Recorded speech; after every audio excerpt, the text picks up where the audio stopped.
Lalu kalau aku keluar rumah, aku tengok kereta Sagakol kan. Hari ni aku tengok dah kosong guys.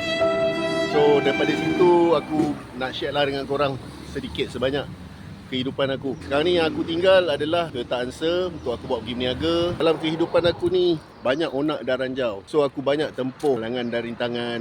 Jadi kalau nak cerita soal kereta ni, aku dah pakai banyak kereta dah sebenarnya. Aku dah pernah pakai EG, aku dah pernah pakai EK, aku dah pernah pakai FD, aku dah pakai FC, aku pernah ada dalam keadaan comfort zone, aku pernah ada dalam keadaan susah. Dan sekarang ni keadaan hidup aku sederhana. Jadi apa yang aku nak sampaikan adalah, dulu waktu arwah ayah aku ada, dia selalu pesan dekat aku, dia selalu bagi sepotong ayat lah dekat aku. La in syakartum la azidannakum wa la in kafartum inna azabi lasyadid.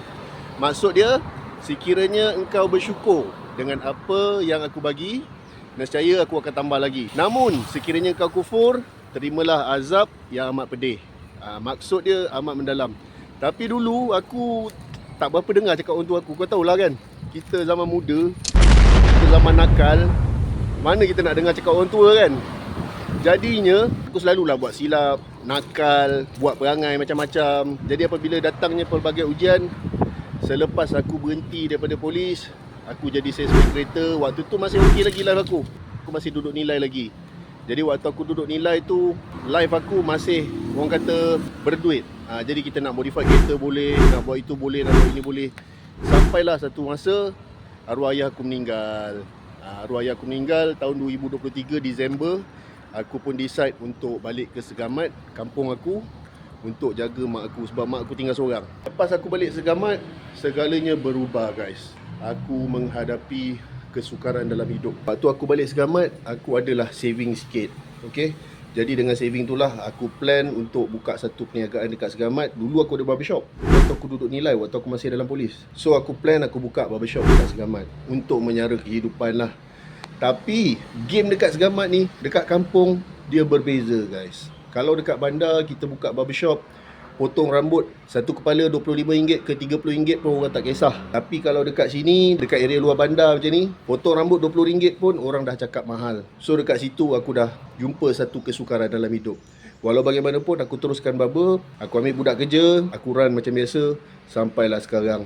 Lepas tu aku nak something yang lebih. Jadi aku terpaksa buat sesuatu benda yang baru, iaitu benda yang aku memang tak pernah buat sebelum ni, iaitu F&B business.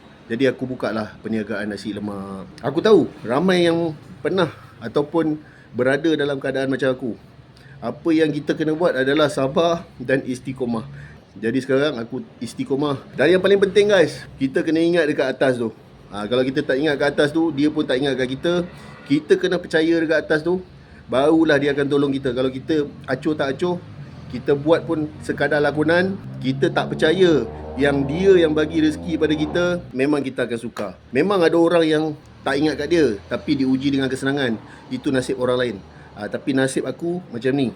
Aku diuji dengan kesukaran. Alhamdulillah, dah 3 tahun aku dekat Segamat, duduk dekat kampung halaman. Nasi lemak aku pun semakin dikenali, semakin ramai orang datang. Daripada aku berniaga berpindah randah setiap hari, sekarang aku dah ada tempat yang statik. Walaupun masih stall lagi, belum ada restoran. So orang Segamat, korang datanglah support beli nasi lemak aku. Nasi lemak sambal terung dekat Segamat Baru, dekat depan restoran Mamak Natasha, Segamat Baru. Dan kalau korang tanya aku kereta apa yang aku masih ada sekarang, tadi Toyota Answer dan ni Honda City. Honda City ni aku beli selepas aku jual Honda Civic FC aku. Jadi dekat situ aku belajar hidup sederhana. Kadang-kadang kita dapat RM10, tapi kita belanja RM12, RM11 lebih. Sepatutnya kita dapat RM10, kita belanja RM2 ataupun RM3 sahaja. Jadi itulah perkara yang aku boleh share dengan korang. Mungkin ada di antara korang yang tengah menghadapi kesukaran macam aku. Alhamdulillah sekarang ni hidup aku dah lebih stabil bila duduk dekat kampung. Tentang minat pada kereta tu, InsyaAllah kalau ada rezeki, nanti aku akan cari kereta lain lah untuk kereta hobi. Kereta hobi kena ada geng, sebab kita ni jiwa motorsport. Bila jiwa motorsport ni nak tak nak mesti ada pengganti. So guys, thank you kepada yang hadir daripada YouTube sampailah ke TikTok. Korang support aku buat konten Proton Saga FLA aku tu. Kalau ada kereta baru ataupun projek baru menyusul, nanti aku akan update. Terima kasih semua. Assalamualaikum.